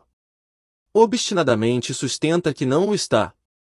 No entanto, vê o seu próprio corpo, reconhece que esse corpo é seu, mas não compreende que se ache separado dele. Acerca-se das pessoas a quem estima, fala-lhes e não percebe por que elas não o ouvem. Semelhante ilusão se prolonga até ao completo desprendimento do perispírito. Só então o espírito se reconhece como tal e compreende que não pertence mais ao número dos vivos. Este fenômeno se explica facilmente. Surpreendido de improviso pela morte, o espírito fica atordoado com a brusca mudança que nele se operou, considera ainda a morte como sinônimo de destruição, de aniquilamento. Ora, porque pensa, vê, ouve, tem a sensação de não estar morto, mas lhe aumenta a ilusão o fato de se ver com um corpo semelhante, na forma, ao precedente, mas cuja natureza etérea ainda não teve tempo de estudar. Julga o sólido e compacto como o primeiro e, quando se lhe chama a atenção para esse ponto, admira-se de não poder palpá-lo. Esse fenômeno é análogo ao que ocorre com alguns sonâmbulos inexperientes, que não creem dormir. É que tem o sono por sinônimo de suspensão das faculdades. Ora, como pensam livremente e veem, julgam que não dormem. Certos espíritos revelam essa particularidade, se bem que a morte não lhes tenha sobrevindo inopinadamente. Todavia, sempre mais generalizada se apresenta essa particularidade entre os que, mesmo doentes, não pensavam em morrer. Observa-se então o singular espetáculo de um espírito assistir ao seu próprio enterramento como se for o de um estranho, falando desse ato como de coisa que lhe não diz respeito, até o momento em que compreende a verdade. A perturbação que se segue à morte nada tem de penosa para o homem de bem, que se conserva calmo, semelhante em tudo a quem acompanha as fases de um tranquilo despertar. Para aquele cuja consciência ainda não está pura, a perturbação é cheia de ansiedade e de angústias, que aumentam à proporção que ele da sua situação se compenetra. Nos casos de morte coletiva, tem sido observado que todos os que perecem ao mesmo tempo nem sempre tornam a ver-se logo. Presas da perturbação que se segue à morte, cada um vai para seu lado, ou só se preocupa com os que lhe interessam. Capítulo 4.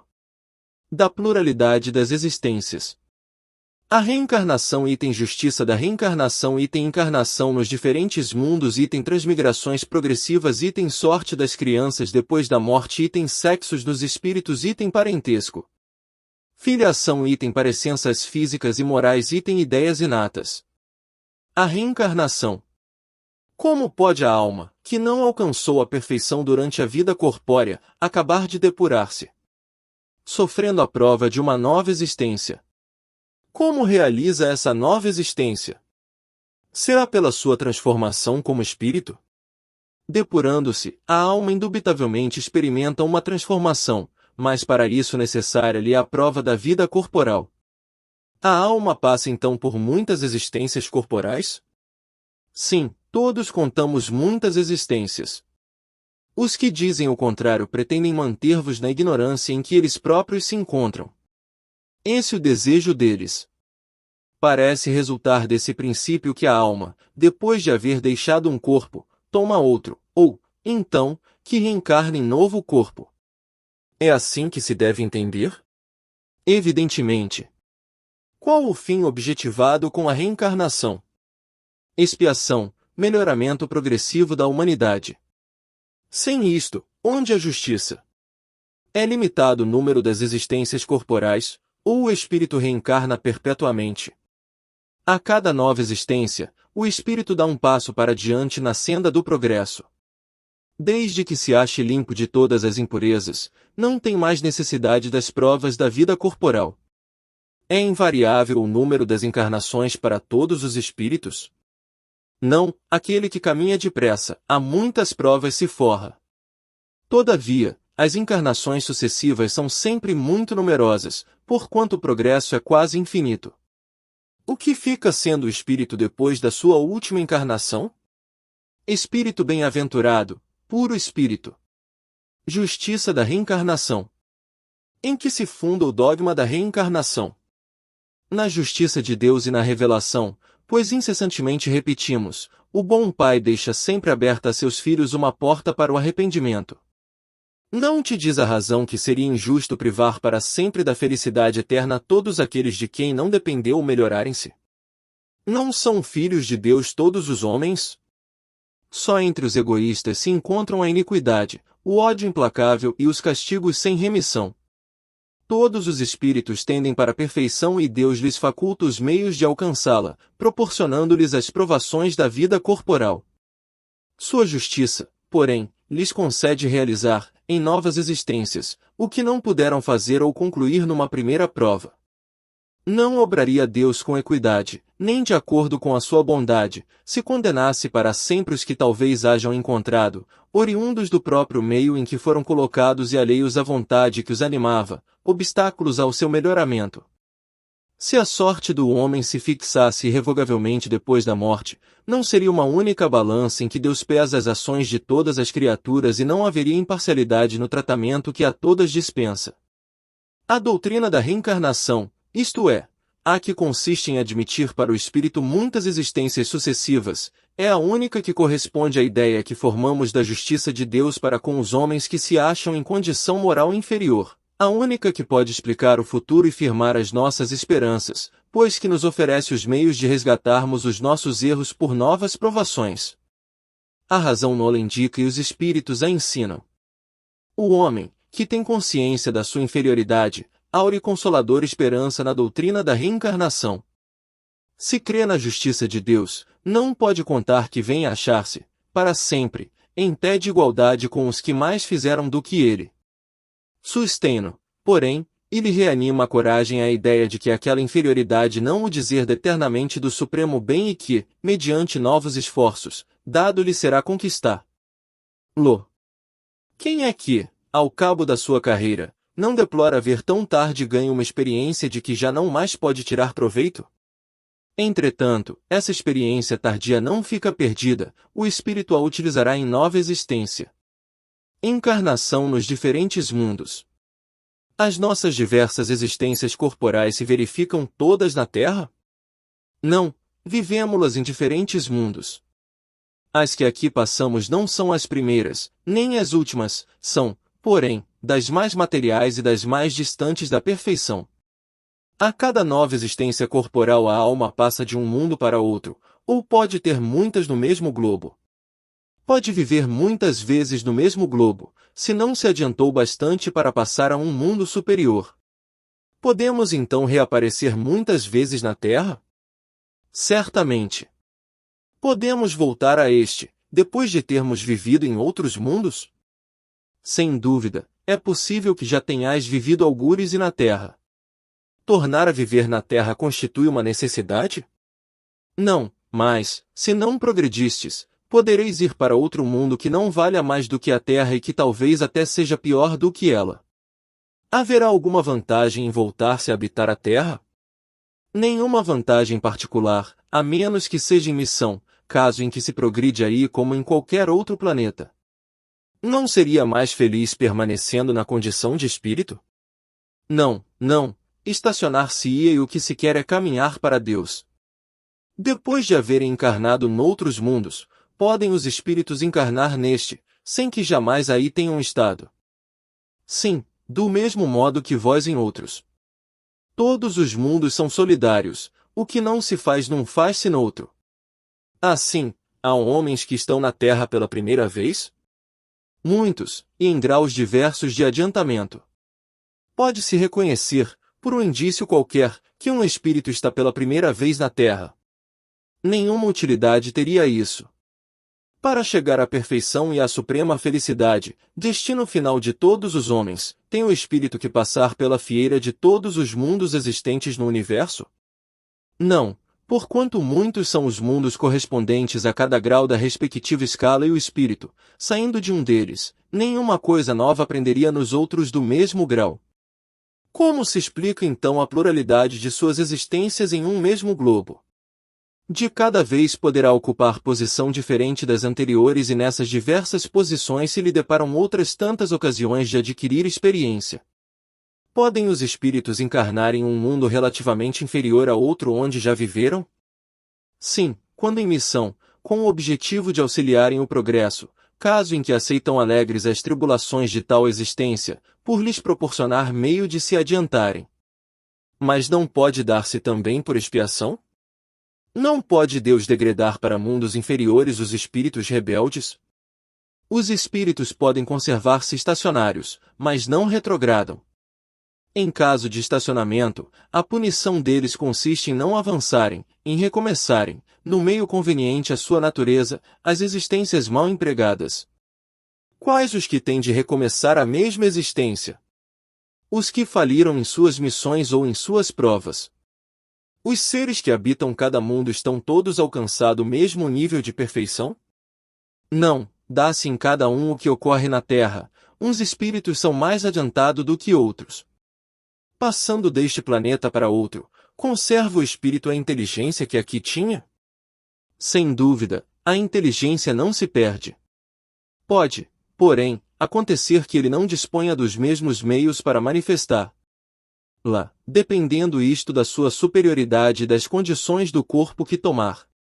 Os seres que habitam os diferentes mundos têm corpos semelhantes aos nossos? É fora de dúvida que têm corpos, porque o espírito precisa estar revestido de matéria para atuar sobre a matéria. Esse envoltório, porém, é mais ou menos material, conforme o grau de pureza a que chegaram os espíritos. É isso que assinala a diferença entre os mundos que temos de percorrer, porquanto muitas moradas há na casa de nosso Pai, sendo, conseguintemente, de muitos graus essas moradas. Alguns o sabem e desse fato têm consciência na terra, com outros, no entanto, o mesmo não se dá. É-nos possível conhecer exatamente o estado físico e moral dos diferentes mundos? Nós, espíritos, só podemos responder de acordo com o grau de adiantamento em que vos achais. Quer dizer que não devemos revelar estas coisas a todos, porque nem todos estão em estado de compreendê-las e semelhante revelação os perturbaria. À medida que o espírito se purifica, o corpo que o reveste se aproxima igualmente da natureza espírita. Torna-se menos densa a matéria, deixa de rastejar penosamente pela superfície do solo, menos grosseiras se lhe fazem as necessidades físicas, não mais sendo preciso que os seres vivos se destruam mutuamente para se nutrirem. O espírito se acha mais livre e tem, das coisas longínquas, percepções que desconhecemos. Vê com os olhos do corpo o que só pelo pensamento entrevemos. Da purificação do espírito decorre o aperfeiçoamento moral, para os seres que eles constituem, quando encarnados. As paixões animais se enfraquecem e o egoísmo cede lugar ao sentimento da fraternidade. Assim é que, nos mundos superiores ao nosso, se desconhecem as guerras, carecendo de objeto os ódios e as discórdias, porque ninguém pensa em causar dano ao seu semelhante. A intuição que seus habitantes têm do futuro, a segurança que uma consciência isenta de remorsos lhes dá, fazem que a morte nenhuma apreensão lhes cause. Encaram-na de frente, sem temor, como simples transformação. A duração da vida, nos diferentes mundos, parece guardar proporção com o grau de superioridade física e moral de cada um, o que é perfeitamente racional. Quanto menos material o corpo, menos sujeito às vicissitudes que o desorganizam. Quanto mais puro o espírito, menos paixões a miná-lo.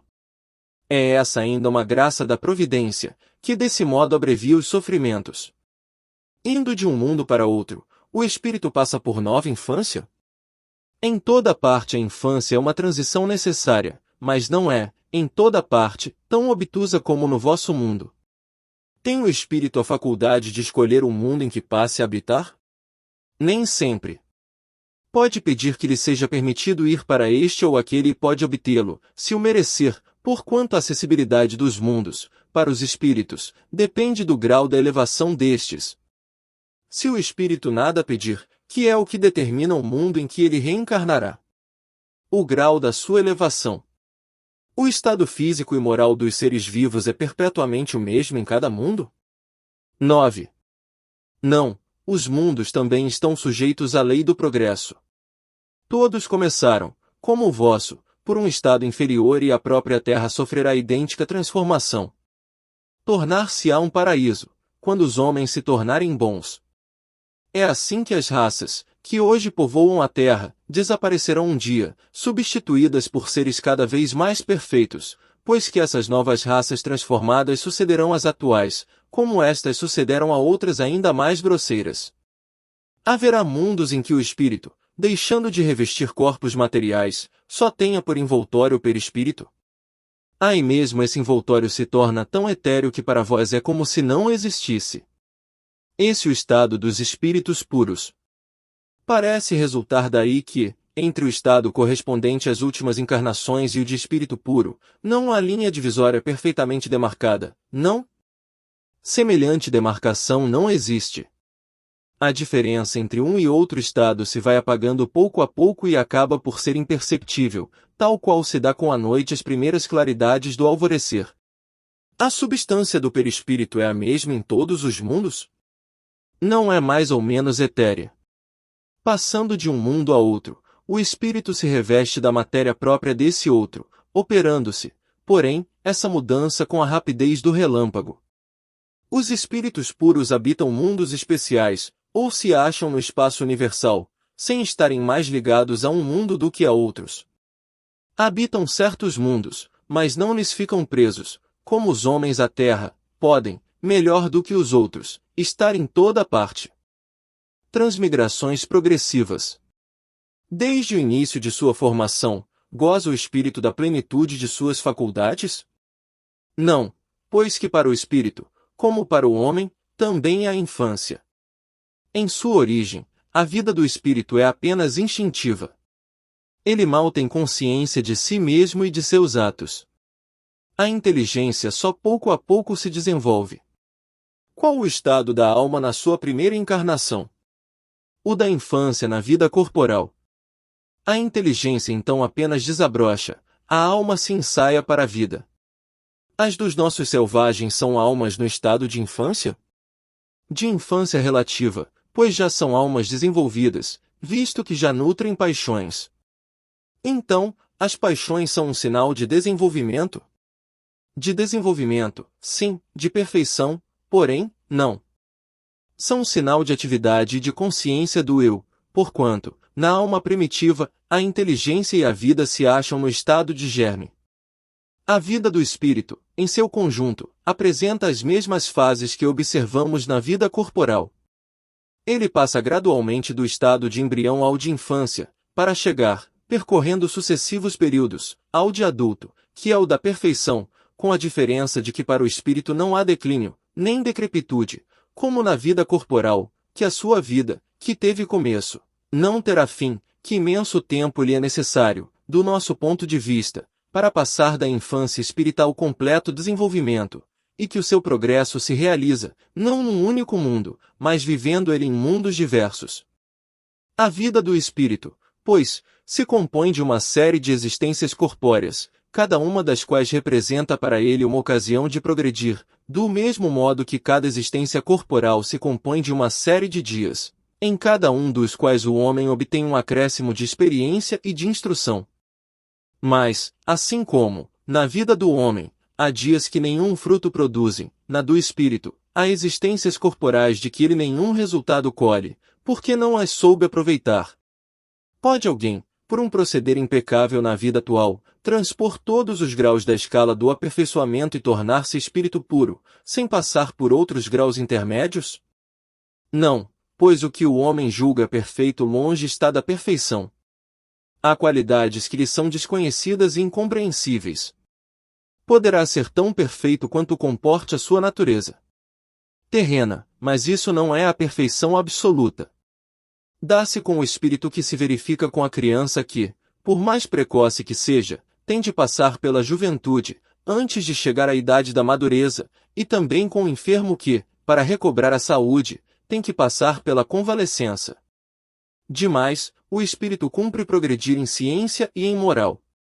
Se somente se adiantou num sentido, importa-se adiante no outro, para atingir o extremo superior da escala.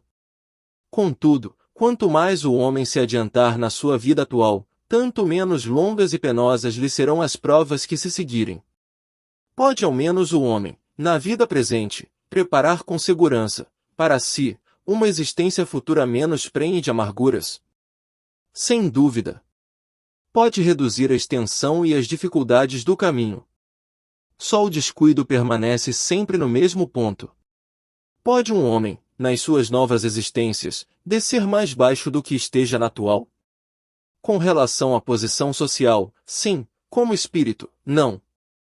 É possível que, em nova encarnação, a alma de um homem de bem anime o corpo de um celerado?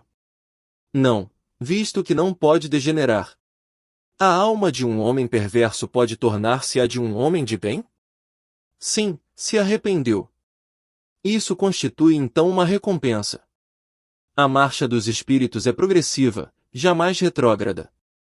Eles se elevam gradualmente na hierarquia e não descem da categoria a que ascenderam. Em suas diferentes existências corporais, podem descer como homens, não como espíritos.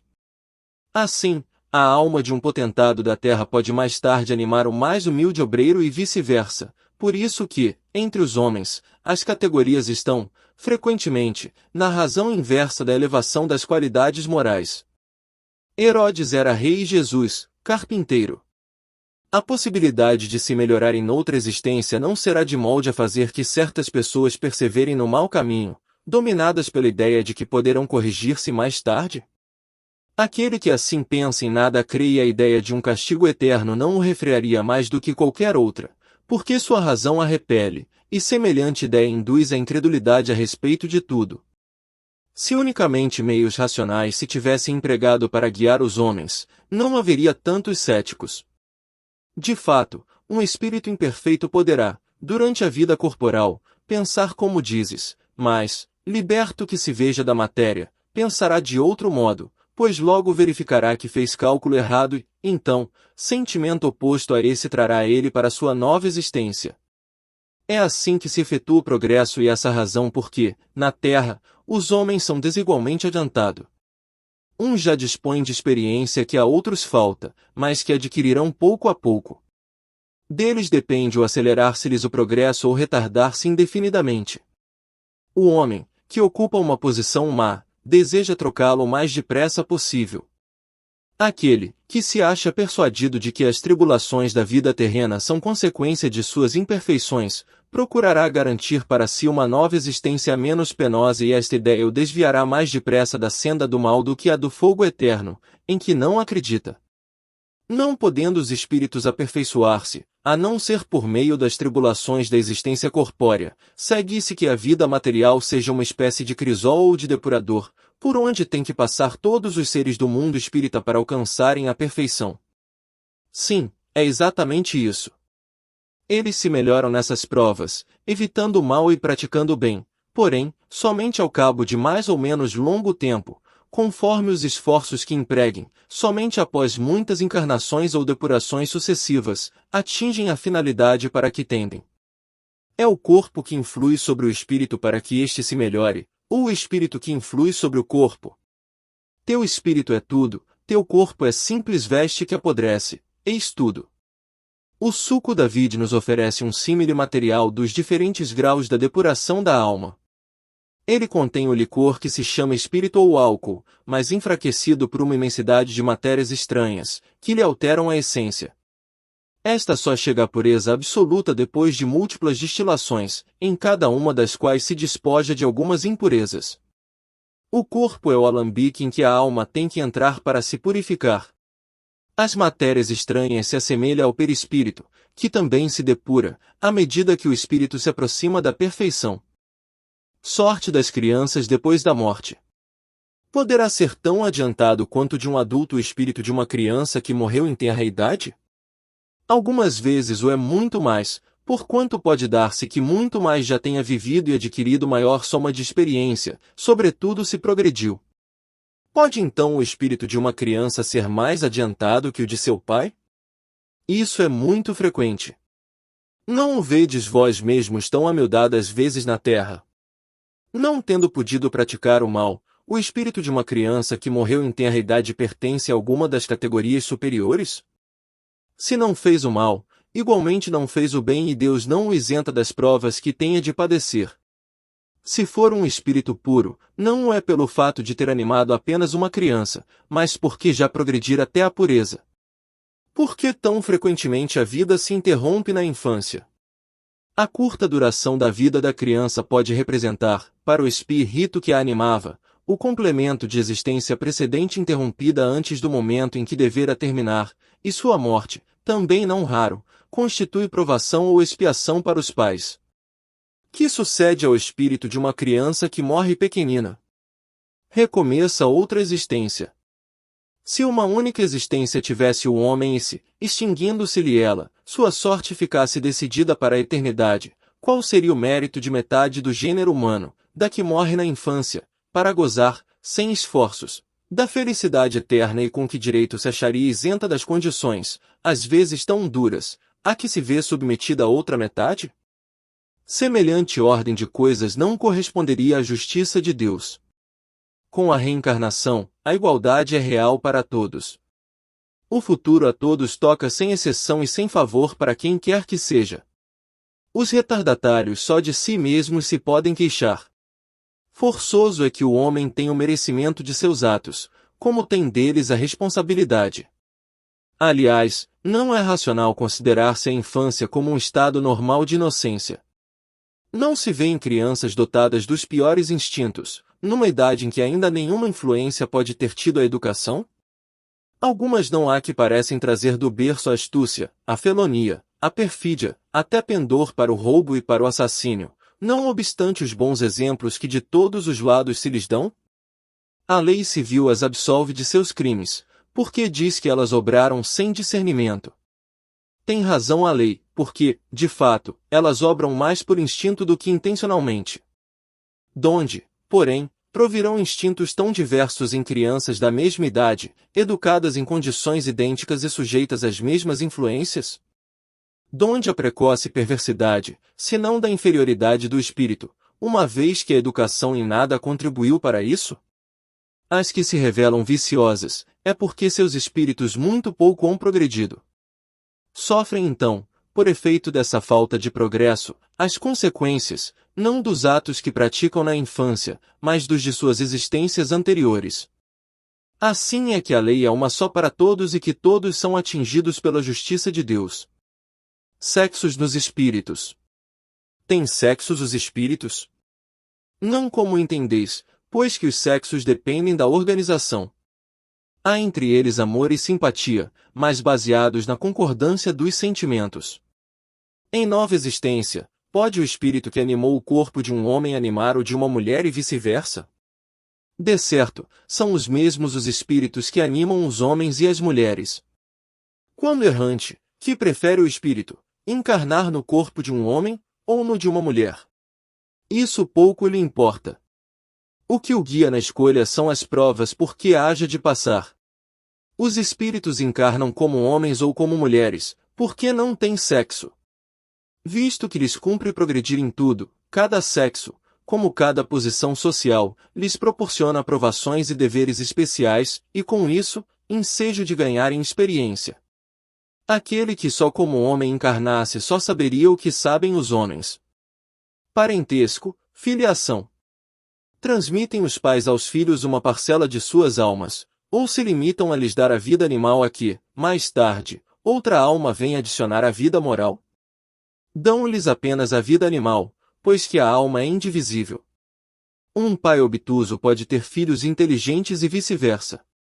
Uma vez que temos tido muitas existências, a nossa parentela vai além da que a existência atual nos criou? Não pode ser de outra maneira. A sucessão das existências corporais estabelece entre os espíritos ligações que remontam às vossas existências anteriores. Daí, muitas vezes, a simpatia que vem a existir entre vós e certos espíritos que vos parecem estranhos. A algumas pessoas a doutrina da reencarnação se afigura destruidora dos laços de família, como fazê-los anteriores à existência atual. Ela os distende, não os destrói. Fundando-se o parentesco em afeições anteriores, menos precários são os laços existentes entre os membros de uma mesma família. Essa doutrina amplia os deveres da fraternidade, porquanto, no vosso vizinho, ou no vosso servo, pode achar-se um espírito a quem tenhais estado presos pelos laços da consanguinidade. Ela, no entanto, diminui a importância que alguns dão à genealogia, visto que qualquer pode ter tido por pai um espírito que haja pertencido a outra raça, ou que haja vivido em condição muito diversa. É exato, mas essa importância assenta no orgulho. Os títulos, a categoria social, a riqueza, eis o que esses tais veneram nos seus antepassados. Que coraria de contar, como ascendente. Honrado sapateiro, orgulhar-se-ia de descender de um gentilhomem devasso. Digam, porém, o que disserem, ou façam o que fizerem, não obstarão a que as coisas sejam como são, que não foi consultando-lhes a vaidade que Deus formulou as leis da natureza. Do fato de não haver filiação entre os espíritos dos descendentes de qualquer família, seguir-se-á que o culto dos avoengos seja ridículo. De modo nenhum. Todo homem deve considerar-se ditoso por pertencer a uma família em que encarnaram espíritos elevados. Se bem os espíritos não procedam uns dos outros, nem por isso menos afeição consagram aos que lhes estão ligados pelos elos da família, dado que muitas vezes eles são atraídos para tal ou qual família pela simpatia, ou pelos laços que anteriormente se estabeleceram.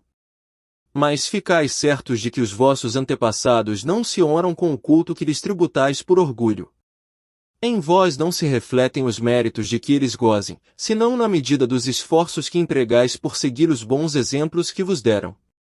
Somente nestas condições lhes é grata e até mesmo útil a lembrança que deles guardais. Parecenças físicas e morais. Frequentemente, os pais transmitem aos filhos aparência física. Transmitirão também alguma aparência moral? Não, que diferentes são as almas ou espíritos de uns e outros. O corpo deriva do corpo, mas o espírito não procede do espírito. Entre os descendentes das raças apenas há consanguinidade. Donde se originam as parecenças morais que costuma haver entre pais e filhos? É que uns e outros são espíritos simpáticos, que reciprocamente se atraíram pela analogia dos pendores. Nenhuma influência exercem os espíritos dos pais sobre o filho depois do nascimento deste? Ao contrário, bem grande influência exercem. Conforme já dissemos, os espíritos têm que contribuir para o progresso uns dos outros. Pois bem, os espíritos dos pais têm por missão desenvolver os de seus filhos pela educação. Constitui-lhes isso uma tarefa. Tornar-se-ão culpados, se vierem a falir no seu desempenho. Por que de pais bons e virtuosos nascem filhos de natureza perversa? Por outra, por que as boas qualidades dos pais nem sempre atraem, por simpatia, um bom espírito para lhes animar o filho? Não é raro que um mau espírito peça-lhe sejam dados bons pais, na esperança de que seus conselhos o encaminhem por melhor senda, e muitas vezes Deus lhe concede o que deseja. Pelos seus pensamentos e preces podem os pais atrair para o corpo, em formação, do filho um bom espírito, de preferência a um inferior? Não, mas podem melhorar o espírito do filho que lhes nasceu e está confiado. Esse é o dever deles. Os maus filhos são uma provação para os pais. Donde deriva a semelhança de caráter que muitas vezes existe entre dois irmãos, mormente gêmeos? São espíritos simpáticos que se aproximam por analogia de sentimentos e se sentem felizes por estar juntos. Há dois espíritos, ou, por outra, duas almas, nas crianças cujos corpos nascem ligados, tendo comuns alguns órgãos? Sim, mas a semelhança entre elas é tal que faz-vos pareçam, em muitos casos, uma só.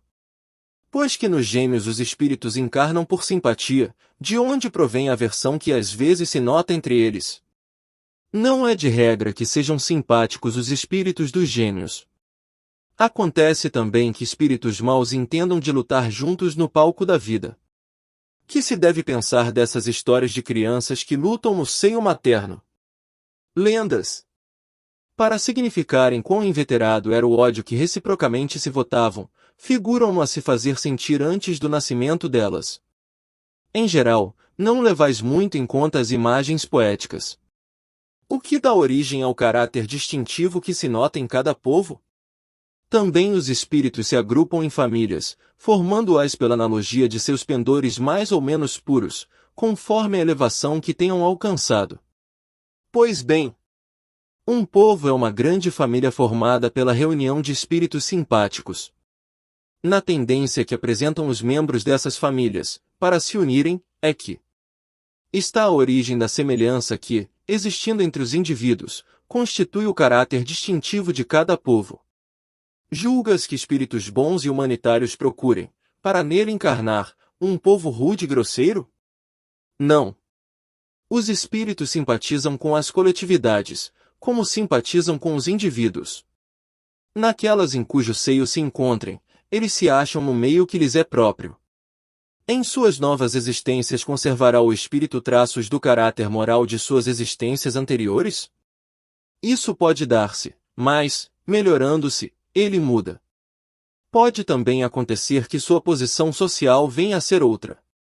Se de senhor passa a escravo, inteiramente diversos serão os seus gostos e dificilmente o conheceis.